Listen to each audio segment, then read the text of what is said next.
सभी सुंदर साथी को प्रेम प्रणाम जी। बोलिए श्री प्राणनाथ प्यारे की जय। बोलिए श्री सद्गुरु महाराज की जय। सर्व सुंदर साथ की जय। सुंदर साथ जी, टॉपिक कल वाला ही है कि जीव और आत्मा में क्या भेद है। भेद इस ढंग से बताएं कि अंदर से खुद ही अब जीव और आत्मा को अलग अलग महसूस कर सके। ज्ञान के रूप में जीव और आत्मा का भेद तो सुंदर साथ जानते ही हैं, लेकिन इस ढंग से हमें भेद समझ में आए कि हम अपने अंदर उसको अलग अलग अनुभव कर सकें और देख पाए दृष्टा बनकर। तो विमला दीदी, आप आइए, सबसे पहले आपसे बात करते हैं, आप क्या कहते हैं इसके बारे में।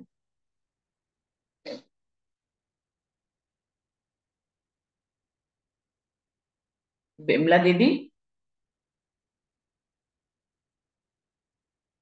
प्रणाम जी। प्रणाम। प्रणाम जी, प्रणाम। प्रणाम जी। प्रणाम। आप पहले किसी और से पूछना बोलिए। मुझे अभी कुछ कल सब लोग दिल में। बोल चुके हैं दीदी। कल सबसे सब लोग बोल चुके हैं, चलिए कोई बात नहीं। मैं दिल में तो आ प्रतिभा रहा है, दीदी समझ को नहीं आ बुला रही लेती कुछ। हूँ। प्रतिभा दीदी को बुला लेती हूँ, फिर उसके बाद आप बोलिएगा। प्रतिभा दीदी, आप आए। प्रणाम जी, प्रणाम जी। जीव तो पांच तत्व से बना हुआ होता है, और वो अपनी इंद्रियों से जो संसार में रहकर उसी में ही रमा रहता है। और जो आत्मा, जब हम आत्मिक रूप में राज्य की वाणी से जुड़कर अपनी इंद्रियों से अलग रहकर तो दृष्टा भाव में और साक्षी भाव में हम आना चालू हो जाते हैं, और हमारी नजर संसार से हटकर, ऊपरी तौर पर तो हम संसार में रहते हैं अपना कर्म करते हुए, पर हमारी जो चेतना होती है वो राज्य के चरणों में रहकर हम अपने दृष्टि को सिर्फ दृष्टा भाव से खेल को देखने लग जाते हैं, और हमारी अपनी इंद्रियों से हट जाते हैं। मेरे तो मेन भाव ही। प्रणाम जी। प्रणाम जी। प्रणाम जी। विमला दीदी, अब कुछ बोलेगी कि और आगे बढ़े? अभी आप बताएं। प्रणाम जी। प्रणाम जी। जब जीव को सब कुछ मिल गया, जैसे वाणी मिल गई, सब कुछ मिल गया, उसमें तारतम्य मिला, वाणी में पहले तो जीव ही था। जीव ही हम समझते थे, हम जीव ही हैं। लेकिन अब तो जीव और ऐसा जीव भी अपने आप को आत्म स्वरूप मानने लग गया, क्योंकि जैसे काम तो सारा जीव का ही है ना। जैसे हम चित्तों में बैठते हैं, वाणी सुनते हैं, या वाणी मंथन करते हैं, तो वो जीव ही तो सब कुछ कर रहा है। इसलिए अब स्वामी जी ने भी कह दिया कि मेरी जीव सुहागी रहे। अब तो जीव सुहागी हो गया। मुझे तो यही समझ में आ रहा है कि जीव और आत्म में फिर फर्क नहीं रहता। जब हमें सब कुछ मिल गया, जीव सब कुछ करने लग गया। सुनना, अब कहीं मन नहीं लगता, और जाते हैं तो कहीं कहते छोड़ो परे, टाइम खराब हो रहा है हमारा। तो ये जीव ही तो कर रहा है। फिर जीव और आत्मा आत्म स्वरूप हो गया ना जीव भी। जीव आत्म स्वरूप हो गया, लेकिन उसको अलग अलग भिन्न करके अपने अंदर देखना, ये टॉपिक में पूछा गया है कि हम अपने अंदर अंदर ही। जीव और आत्म को अलग अलग करके कैसे देखें। तो अब एक आता है ना, जीव टल उसी आत्मवाणी में आता है ना, तो हम अपनी इंद्रियों को, जो हाथ है उसको संसार के कर्तव्य निभाते हुए जब हम राज्य के लिए काम करते हैं, और आंख को, कान को, तब हम आत्मा स्वरूप में होने लग जाते हैं, और हमें अपने अंदर सिर्फ फर्क नजर आना चालू हो जाता है कि ये जीव से हटकर अब हम आत्म स्वरूप में हो रहे हैं। और आत्मा को कभी कोई काट नहीं सकता, शाश्वत होती है। जीव के तो रूप आप बदल सकते हैं, तब आप आत्मा रूप में स्थिर खड़े होने चालू हो। प्रणाम जी। प्रणाम जी। प्रणाम जी। प्रेमराज श्रेष्ठ सुंदर साथ जी आए हैं, आप इस टॉपिक पे कुछ बोलना चाहेंगे? प्रणाम जी सुंदर साथ जी, आप क्या इस टॉपिक पे कुछ बोलना चाहेंगे? प्रणाम सुंदर साथी प्रणाम जी, आप अपना जी। वीडियो खोलें, हम लोग आपका जी दर्शन करें। ठीक। प्रणाम जी। जी मुझे तो प्रणाम जी। मुझे तो इसमें जीव के बारे में ऐसा लगता है, वो एक बहुत प्रकार के जीव होते हैं ना। जैसे उच्च कोटि के जीव, फर्स्ट सेकंड थर्ड, ये मान लीजिए। और इसमें यही तो मैं पूछना चाहता था ये सुंदर साथ और आपसे, कैसे फर्स्ट सेकंड एंड थर्ड जीव होते हैं, यही मुझे को जानने की चाहना हो रहा था। और एक ये भी है, अभी हमारे सतगुरु देवचंद्र जी के जीव और महाराज के भी वो कहाँ हो गए। और इसके बाद वो जो पन्ना में थे 500 जो वो जीव था ना परम धाम के, जो ब्रह्म सृष्टि के रूप में जो 500 जीव था, वो जीव के बारे में भी मेरे मन में वो अभी कहाँ होंगे, यही संसार में होंगे और वो गुमोट में सब होंगे, यही मेरे को जानना चाहता था, यही पूछना चाहता हूँ। और उसके ज्यादा मुझे उतना मालूम नहीं है जी। प्रणाम जी। प्रणाम जी। आपका प्रेमराज भाई जी, आपकी आवाज जो है कट कट के आ रही है, हमें आपका प्रश्न पूरी तरह से क्लियर समझ में नहीं आया। कुछ आप प्रथम स्तर द्वितीय स्तर के जीव की बात कर रहे थे क्या, कि कैसे जीव प्रथम स्तर और द्वितीय स्तर के होते हैं, या कौन से जीव जो कि पन्ना जी में विराजमान हो रहे हैं, कुछ इस तरह की बात पूछ रहे हैं आप? हमें पूरी तरह से प्रश्न समझ में नहीं आया आपका, क्या जी जानना खास चाहते हैं? करके जी खास करके मैं पूछना चाहता था, ये उत्तम जीव और मध्यम जीव और नीच जीव एक एक कैसे बनता है? वो पूर्व जन्म के कारण से बनता है और इसी जन्म जन्म में होता है? एक तो ये हो गया। और दूसरा हो गया जो हमारा जो देवापी और मोरू, ये इनका जीव अभी कहाँ होंगे, यही मुझे जानने की तमन्ना हो रही है जी। तो सुंदर साथ जी, प्रेमराज जी, इस टॉपिक को अभी लेते हैं। आपका प्रश्न अब मुझे क्लियरली समझ में आ गया है कि उत्तम जीव, मध्यम जीव और नीच जीव कौन है, और मरु और देवापी के जीव इस समय कहाँ पे हैं। तो ये प्रश्न में समझ में आ गया, लेकिन अभी पहले वाले टॉपिक पे वीडियो बन रही है, तो अभी उसी पे बात करते हैं। आपका वाला समय बचेगा तो जरूर उस भी टॉपिक को ले लेंगे। ममता जी, आपको बुलाना चाहूंगी। जीव और आत्म में क्या भेद है और उसको अपने अंदर कैसे भिन्न करके देख सकते हैं? हाँ जी, प्रणाम जी। राम जी। हाँ जी, आप बोलिए ममता दीदी। हाँ जी, प्रणाम जी। मैं तो बस यही समझती हूँ, जैसे साक्षात राजी कई बारी आवाज लगाते हैं, वाणी की तरफ लगाते हैं, या कोई चर्चा समझाते हैं, वो अपनी आत्मा का ही रूप होता है ना। तो मतलब पाठ पढ़ते हैं तो हमारे दिल को इतनी शांति आती है, इतना लगता है हम परम धाम ही मतलब साक्षात महसूस करते हैं। कई बार तो घर में भी कोई बात चलती हो, हमारा बिल्कुल बोलने को दिल नहीं करता, उसका जवाब देने को दिल नहीं करता। ये हमारा आत्मा का ही होता है। जब जीव, जैसे आपने बोला ही है, अभी मोबाइल हाथ में आ गया भी वो जीव का ही काम हो रह जाता है, जीव में उलझ के रह जाते हैं हम। प्रणाम जी।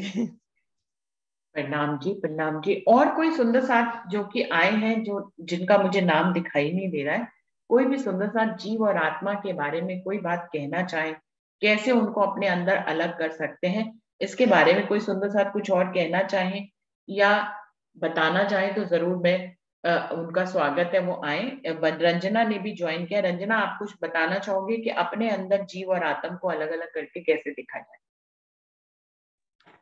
प्रणाम दीदी, प्रणाम सुंदर जी। दीदी मैंने कल वाला भी नहीं सुना, मैंने प्रश्न देख के अभी ज्वाइन किया वैसे, और मेरे को भी नहीं समझ आया।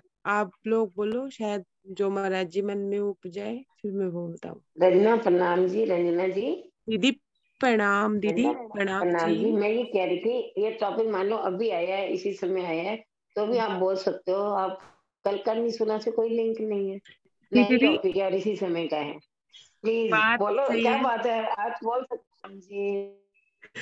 जी। दीदी अभी मैं बोलती हूँ, लेकिन अभी आप सब सुंदर साथ बैठे हैं मेरे से बड़े, हो सकता है वही प्रश्न का उत्तर दे दें, तो इतने में मेरा मंथन हो जाएगा। तो रंजना जी, प्रणाम कोई जी। छोटा बड़ा नहीं है। आप इतनी बढ़िया राज्य के चरणों से सब लगे हुए हैं। आपने मराठी की भी तक शुरू की, वो भी मैंने सुनी। तो ऐसा नहीं है, प्रश्न सुनिए और तुरंत जवाब दीजिए। राजी ने सबको इतनी सामर्थ्य दे दी है आजकल।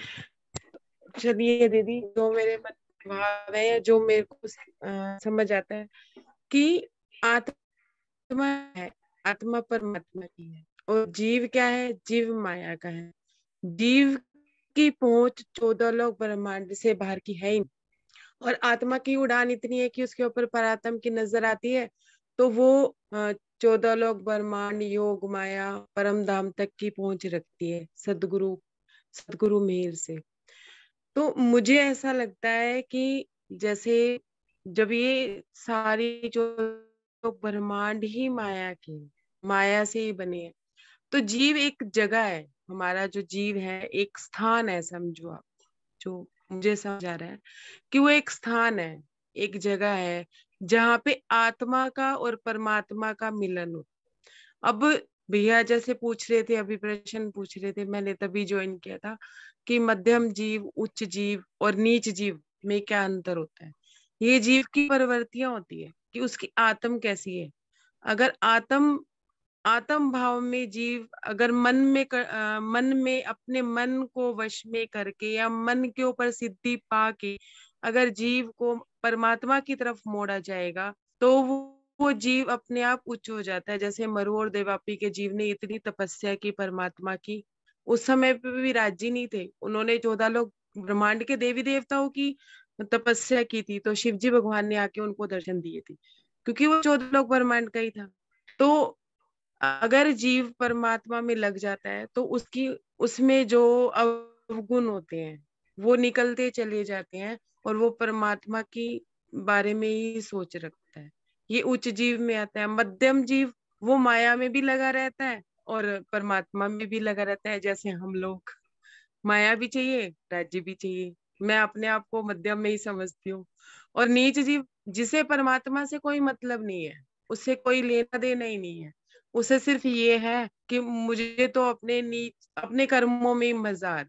वो अपने नीच कर्मों में मौज मस्ती में है। उच्च जीव अपने उच्च कर्मों में मौज मस्ती में है, उसे माया से कोई मतलब। और जो हम मध्यम जीव है, हम दोनों फंसे ही रहते हैं, कभी माया में कभी ब्रह्म में। हमें नौकरी पे जाना है तो राज्य चाहिए, और राज्य में लगे रहते हैं तो मन नौकरी में या बाहर की बातों में घूमता रहता है, जो मेरी समझ में आया। अब इन दोनों में भेद कैसे कर, अगर हमारा जीव उच्च होता जाता है या परमात्मा में लगता जाता है, तो एक तरह से वो ऐसा स्थान है, समझ लो कि एक पार्क है, कि वहां आत्मा भी जो परमात्मा की है और परात्म की नजर है, हमारी निस्बत है राज्य से। तो मैं हमारी ही बात करूंगी, दूसरे धर्मों की बात नहीं करूंगी, कि हमारी निस्बत है राज्य से, तो हमारी परात्म जो आत्मा के ऊपर नजर आई हुई है, वो राज्य से मिलन का रास्ता ढूंढेगी। तो हमारे जीव के अंदर ही गुण पैदा करके परमात्मा हमें अपने जीव के साथ ही हमारे जीव के साथ ही मिलेंगे। जैसे जब वो परमात्मा हमारे हृदय में स्थान बना लेंगे, तो फिर जीव का जो स्तर है वो ऑटोमेटिकली ही ऊंचा हो जाता है, स्तर उसका ऑटोमेटिकली ऊंचा हो जाता है।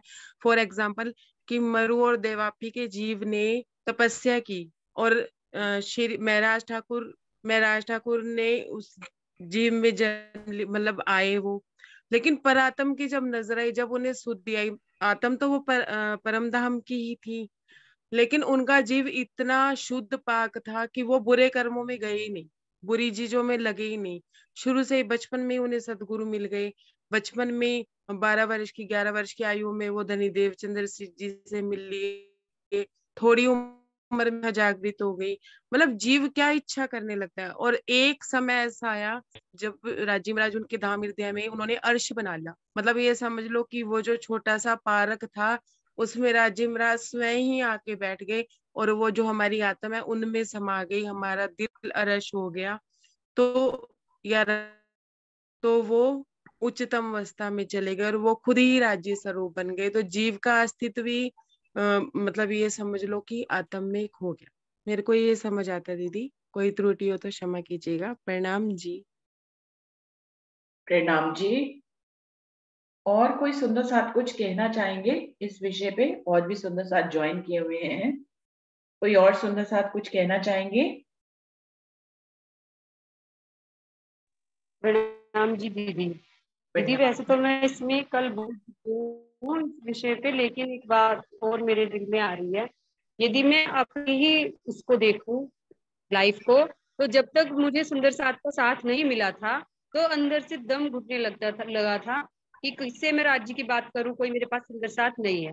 अंदर ही अंदर इतना दिल दुखी होता था, बहुत ज्यादा दिल दुखी होता था कि कोई यहाँ है ही नहीं कि जो राज्य का नाम भी जाना हो। सभी तो उसमें किसी भी चीज में कोई खुशी या आनंद नहीं मिल रहा था। मंदिर भी मैं कभी नहीं जाती थी, सब जाते थे परिवार वाले, लेकिन मेरा दिल ना तो ऊपर से मैं कह पाती थी कि भाई मैं राज्य को मानती हूँ, मैं राज्य के पास ही जाना चाहती हूँ, और ना ही मैं दूसरे उसमें जाती थी, लेकिन अंदर ही अंदर एक घुटन होती थी।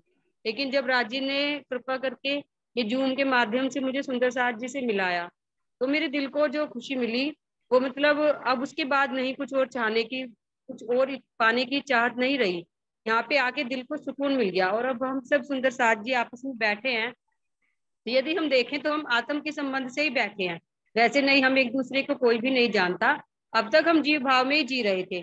जो हमारे मतलब खून के संबंध थे या आसपास वाले थे, हम सिर्फ उनसे ही हमारा नाता था। लेकिन आज जो हमें जूम के सुंदर साथ हमें मिल रहे हैं, ये सब आत्म संबंधी हैं, और हम एक दूसरे से मतलब इतने अटैच हो गए हैं कि पता नहीं हम एक दूसरे को कब से जानते हैं।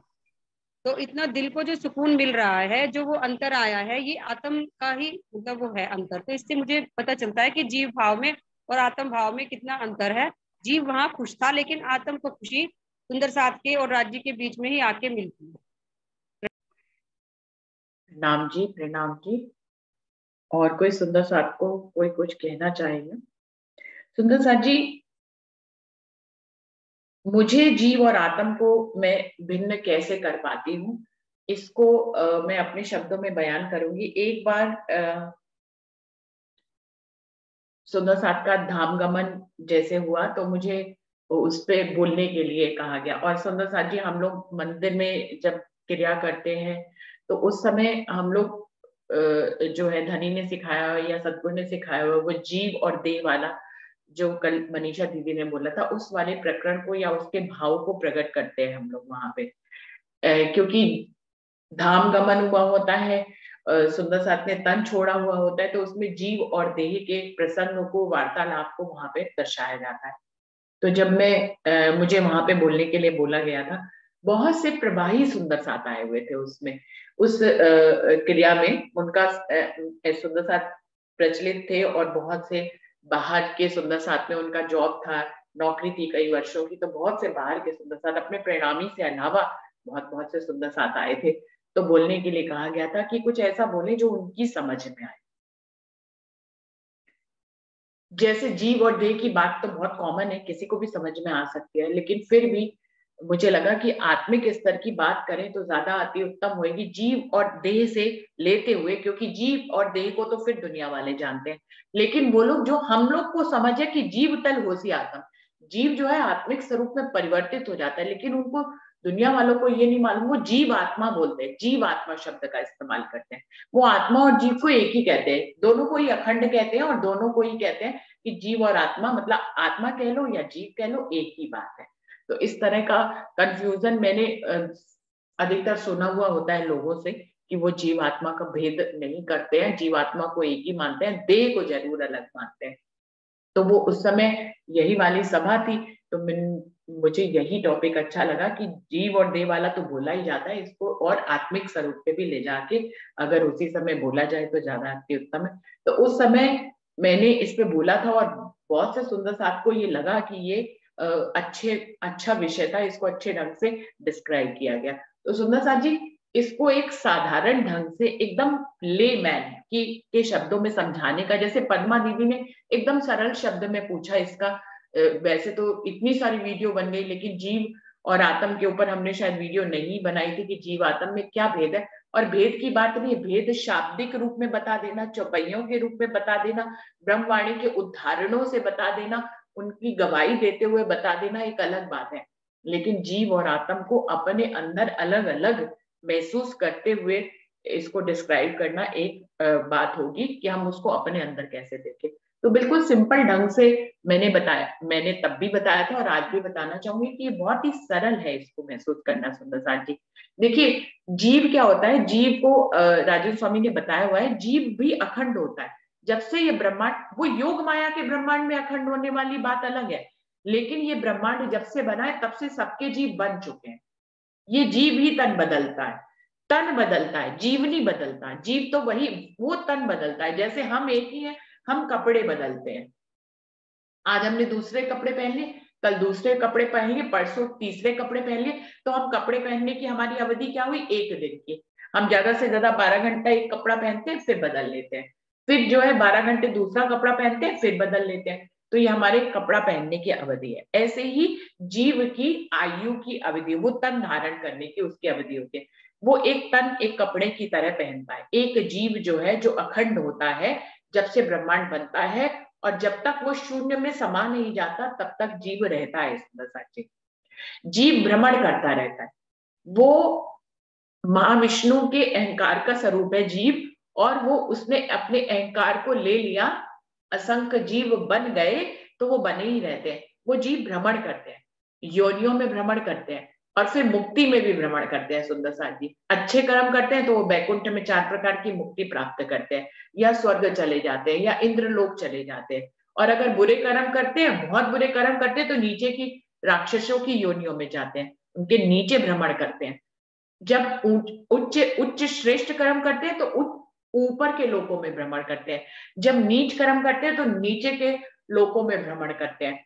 तो इस प्रकार जो ये धरती है, ये जो हमारा भूलोक है, ये कर्मों का स्थान है, जहां पर असंख्यों जीव जो आदि नारायण के अहंकार के स्वरूप है, जो स्टार्टिंग में ही बन जाते हैं। जब एक ब्रह्मांड बनता है तो असंख्य जीव बन जाते हैं, वो यहाँ पर कर्म करते हैं। सुंदर साथ जी, तो इस तरह से वो कर्म करते हैं और अपनी कर्म से वो अनेक अनेक लोगों को जाते हैं।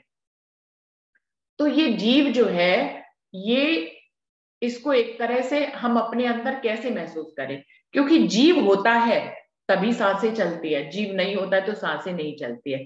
तो लोग जीव के निकलने को ही आत्मा का निकल जाना कहते हैं। हमारे शरीर में जब जीव निकल जाता है तो सांसें रुक जाती है।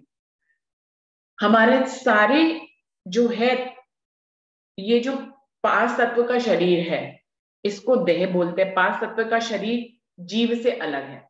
इसको बहुत ही हम अपनी नजरों में बिल्कुल क्लियर देख सकते हैं अपने अंदर। हमारे अंदर जीव है, प्राण है, तो हमारा तन चल रहा है। जीव को प्राण कहते हैं, चेतन तत्व कहते हैं। जीव को चेतन, चेतनता है हमारे अंदर, प्राण है हमारे अंदर, जीव है। इसको बहुत अच्छी तरह से हर कोई महसूस कर सकता है। इसमें क्या ही कठिन है कि हमारे अंदर एक चेतन तत्व है, तभी तो हम हिल रहे हैं, डुल रहे हैं, चल रहे हैं, अपने अंगों का इस्तेमाल कर रहे हैं, हम खाना बना रहे हैं, हम जो है बोल पा रहे हैं, हम सुन पा रहे हैं, हम देख पा रहे हैं। ये इंद्रियां किसके कारण काम कर रही हैं? क्योंकि हमारे अंदर चेतन तत्व है। चेतन तत्व क्या है? प्राण है, मतलब जीव है। जीव को चेतन तत्व कहा गया है।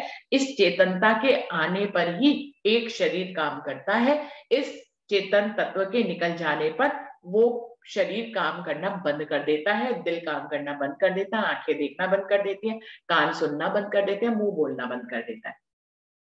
तो जीव जो है चेतन तत्व को कहा जाता है। और अपने अंदर चेतनता को तो अनुभव हर कोई कर लेता है ना। और दुनिया वाले इसी चेतन तत्व को आत्मा कहते हैं, इसीलिए वो जीवात्मा शब्द का इस्तेमाल करते हैं। जो सभी वैज्ञानिकों ने भी उसको देखा कि भैया जब कोई मरने वाला था, उन्होंने उसको एक कांच के बहुत बड़े जार में बंद कर दिया कि क्या ऐसी चीज है जो निकलती है, हमें दिखाई नहीं देती है, निकल जाती है। जीव क्योंकि बाल के नोक के करोड़वें हिस्से से भी छोटा चेतन तत्व होता है, जो वर्णन किया गया शास्त्रों में। तो जीव जो है चेतन तत्व को कहते हैं, जो कि हमारे अंदर चेतनता लाता है। उसके रहने पर ही हमारा ये 5 तत्व का शरीर और इसकी गुणन इंद्रियां काम करती हैं। तो अपने अंदर चेतन तत्व को महसूस करना तो बिल्कुल बड़ी बात नहीं है। सुंदर साथ जी, पहली बात कि हम अपने अंदर जीव को कैसे महसूस करें। जीव चेतन तत्व है और उसको महसूस करते हैं हम हर रोज, क्योंकि हमारे उसी चेतन तत्व के रहते ही हमारी ये तन की, इस 5 तत्व के शरीर की गुणनिंदियां काम करती हैं और हमारा ये 5 तत्व काम करता है। जीव के भी सूक्ष्म अंग होते हैं जिनको मन, चित्त, बुद्धि, अहंकार कहते हैं, क्योंकि मन हमारा शरीर का कोई पार्ट नहीं है, चित्त जो है हमारे शरीर का कोई पार्ट नहीं है, बुद्धि हमारे शरीर का कोई पार्ट नहीं है, दिमाग है हमारे शरीर का पार्ट, लेकिन बुद्धि जो है वो जीव का ही अंग है। तो बुद्धि जो है, जिसको IQ लेवल कहते हैं, वो जो है शरीर का कोई पार्ट नहीं है। अहंकार क्या है? एक भाव ही तो है, शरीर का कोई पार्ट नहीं है। तो ये शरीर के जो पार्ट नहीं है, वो जो हमारे अंदर होती हैं चीजें, जैसे हमारा मन, जैसे हमारा चित्त, हमारी बुद्धि, हमारा अहंकार, ये जीव के अंग होते हैं, इनसे मिलकर जीव बनता है। ये चेतन तत्व के अंग होते हैं। सुंदर साथ जी, हम अपने अंदर मन को अनुभव करते हैं ना, जबकि ये कोई पार्ट भी नहीं है, फिर भी हम अपने अंदर मन को महसूस करते हैं ना। तो बस हम अपने जीव को महसूस करते हैं, हम अपने अंदर चेतन तत्व को चित्त को महसूस करते हैं ना। दिल एक अलग चीज है, दिल एक हमारा पार्ट है जो धड़कता है, जिसको डॉक्टर चेक करते हैं, जिसमें बाईपास सर्जरी होती है ना, वो दिल अलग है, लेकिन चित्त जो है वो अलग है। चित्त जिससे हम भावनाओं को अनुभव करते हैं, कभी प्रेम की, कभी जो है स्नेह की भावनाओं से, हम कहते हैं हम अपने चित्त से आपसे जुड़ गए। तो इस चित्त को भी हम फीलिंग्स के रूप में अनुभव करते हैं। सुंदर साथ जी, हम जीव को अनुभव करते हैं। मन, चित्त, बुद्धि कई बार आप देखें, दिमाग तो सबको भगवान जब बनाता है शरीर, तो दिमाग तो सबको दे देता है, लेकिन क्या कहते हैं, इसका ऐसे शब्दों में कह देते हैं कि इसका दिमाग तेज चलता है, इसका दिमाग कम चलता है, इसका IQ लेवल ज्यादा है, इसका IQ लेवल, एक प्रेजेंस ऑफ माइंड होता है, तुरंत उसी समय खट से जवाब देना, किसी भी चीज का इंतजार नहीं करना। वो हमारे अंदर क्या होती है? बुद्धि होती है। दिमाग एक पार्ट है, लेकिन बुद्धि एक पार्ट नहीं। तो जब हम बुद्धि को किसी के अंदर देखते हैं या अपने अंदर देखते हैं, तो वो जीव को अनुभव करते हैं। अहंकार क्या है? कोई पार्ट है हमारे शरीर का? नहीं है, लेकिन अहंकार सर चढ़कर बोलता है, वो तो उसको तो हम रोज ही देख लेते हैं, हम अहंकार में क्या क्या नहीं करते।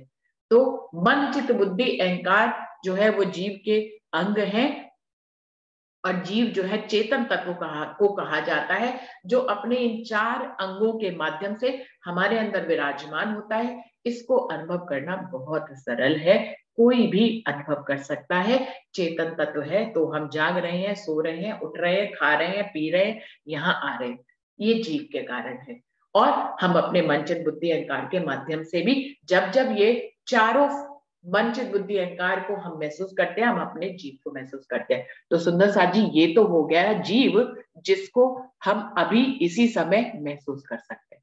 अभी कौन ऐसा सुंदर साथ है, मैंने उस सभा में पूछा था, जो अपने जीव को इस समय महसूस नहीं कर पा रहा है?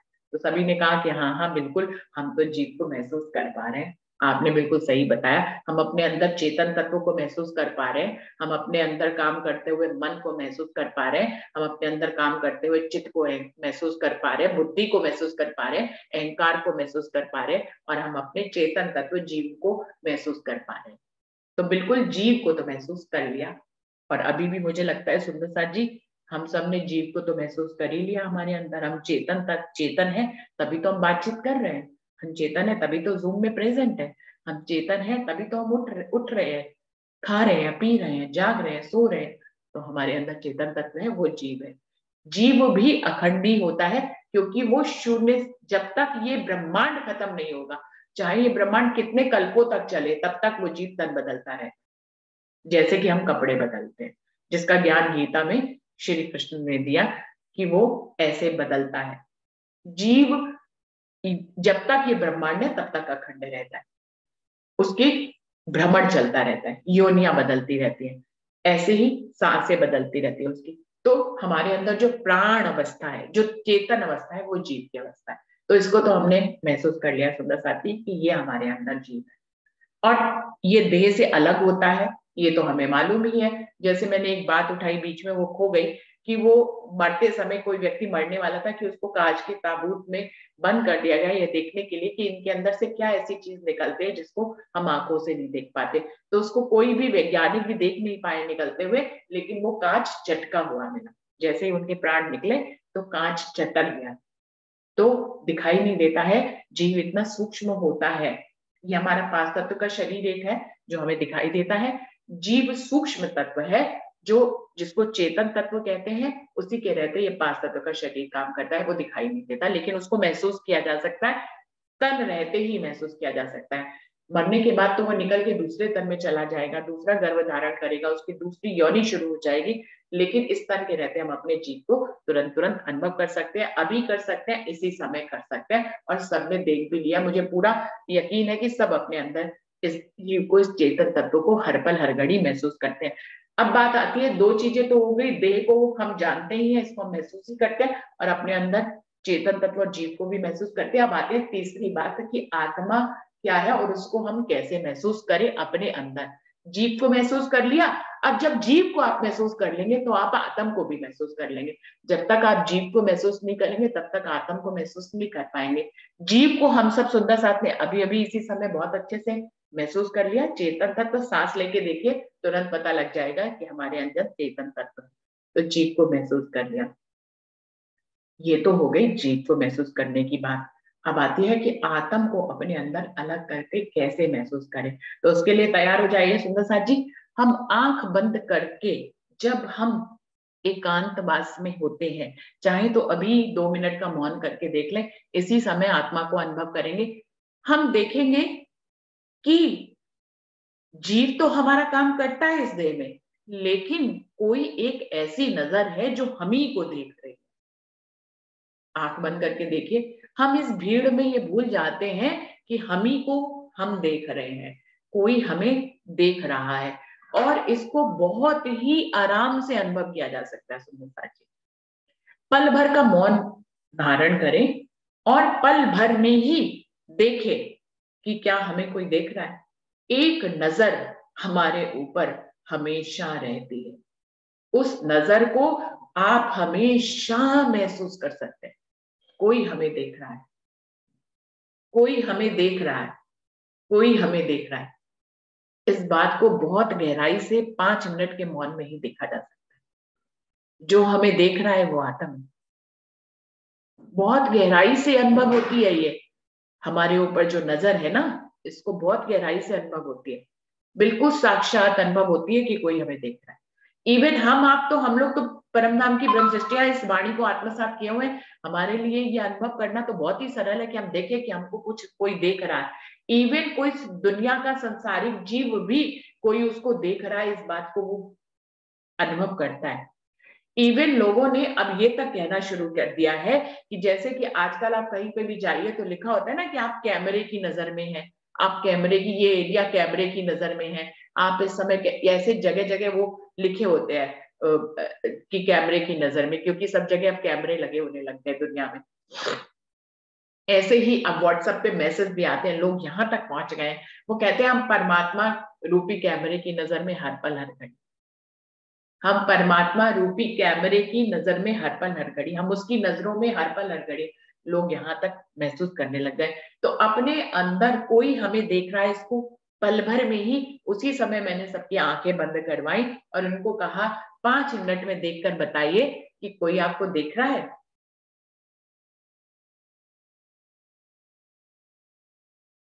दो मिनट में ही आत्मा का अनुभव हो जाता है। आत्मा काम ही नहीं करती है, आत्मा कोई गुणंग इंद्रियों से काम नहीं कर रही है। तो जो हमारे अंदर काम कर रहा है, चेतन तत्व, जिसके कारण ये तन जागृत है, ये काम कर रहा है, उठ रहा है, खा रहा है, पी रहा है, वो तो है जीव, चेतन तत्व। लेकिन जो उस जीव को भी देख रहा है, जो इस जीव को, इस देह को देख रहा है, वो हमारी आत्मा है। और इसको पल भर में ही महसूस कर सकते हैं कि हमें कोई देख रहा है, हमें कोई देख रहा है। इस बात को बहुत बहुत गहराई से अनुभव किया जा सकता है और पल भर में ही अनुभव किया जा सकता है कि कोई हमें देख रहा है। चोर तक ये जानता है कि वो चोरी कर रहा है, कोई उसको देख रहा है, उसको नाम वो देता है कि परमात्मा देख रहा है। लेकिन हम जानते कौन देख रहा है? परमात्मा ही देख रहा है। चलो यही बात सही है, यही सत्य है, परमात्मा देख रहा है। आत्म कौन है? परमात्मा की तो नजर है।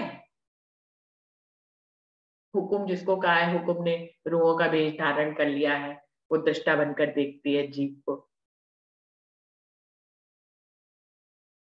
तो कौन देख रहा है हमें? परमात्मा देख रहा है। परमात्मा की नजर को क्या कहा गया है? आत्मा कहा गया है। वही तो देख रही है। अज्ञानी लोग भी ये जानते हैं, चोरी चकारी करने वाले भी जानते हैं, रेपिस्ट भी ये जानते हैं कि कोई हमें देख रहा है, और वो कर्म कर रहे हैं बुरा, लेकिन पल भर में वो भी आंख बंद करें तो देख पाएंगे कि कोई हमें देख रहा है। तो हमें जो देख रहा है वो आत्मा है। बिल्कुल स्पष्ट भेद है। इसको किसी चौपाई से साबित करने की जरूरत ही नहीं, अपने अंदर ही देख लीजिए। आप खुद गवाही देंगे कि काम करने वाला जीव है, जो कोई हमें देख रहा है वो आत्मा है। तो जीव और आत्मा दोनों भिन्न है, एक कैसे हो सकते हैं? एक नहीं है। जो देख रहा है, जो दृष्टा भाव से देख रहा है, कोई कर्म नहीं कर रहा है, सिर्फ उसकी नजर में हम कैद हैं। हम कहीं पे भी जाते हैं वो नजर हमारे साथ जाती है। हम उठ रहे हैं, खा रहे हैं, पी रहे हैं, वो नजर हमारे साथ है। तो कोई हमें देख रहा है। सुंदर साथ जी यहीं पे खत्म करती हूँ क्योंकि समय समाप्त हो रहा है। पद्मा दीदी को बुलाना चाहूंगी अब। पद्मा दीदी, आज और कल के विषय में सबने इस बारे में बोला, आपको क्या महसूस हुआ कि आपके प्रश्न का उत्तर मिला? आपको पता लग पा रहा है कि जीव और आत्म को आप अपने अंदर अलग अलग महसूस करके देख पा रही हैं? हाँ दीदी, हो गया क्लियर। हो गया क्लियर? बीनू जी, आपने इतने सुंदर ढंग से समझा बहुत दिया अच्छे से आपने समझाया, बहुत अच्छे से। की तरफ से शोर आ रहा है पद्मा दीदी? पद्मा दीदी जी? आपकी पद्मा तरफ जी से। हाँ मैं तो माइक बंद कर दीजिए, मुझे थोड़ा सा रिकॉर्डिंग में नहीं, डिस्टर्ब है। बहुत मैं यही कहना चाहूंगी, बहुत अच्छे। अब कोई भी जो इस वीडियो को देखेगा उसके सारे संशय समाप्त हो जाएंगे कि जीव क्या है और आत्म क्या है, और उसे हम कैसे अनुभव करें, अपने अंदर भी कैसे डिफरेंशिएट करें कि जीव क्या है और आत्म क्या है। थैंक्स वीनू जी, बहुत अच्छे से समझाया। राज्य की बहुत अपार अपार मेहर है आप पर। आप ऐसे ही छोटे छोटे विषयों को भी क्लियर करती रहे। प्रणाम। डॉली दीदी, ये इसलिए भी पद्मा दीदी ने अभी रिसेंटली ये पूछा भी था, और फिर मैंने इस विषय को इसलिए रख दिया क्योंकि ये क्रिया की सभा में मैंने ये उसी समय प्रवाही सुंदर साथ को उसी समय अनुभव कराया था जी। तो आपने बताया था पहले मुझे हाँ, एक बारी। तो मतलब सबने ये, मुझे इसलिए बहुत एक्टिवेट लगा कि उस समय भी सबने यही कहा था कि बिल्कुल इतना अच्छे से पता लग गया कि जीव और आत्मा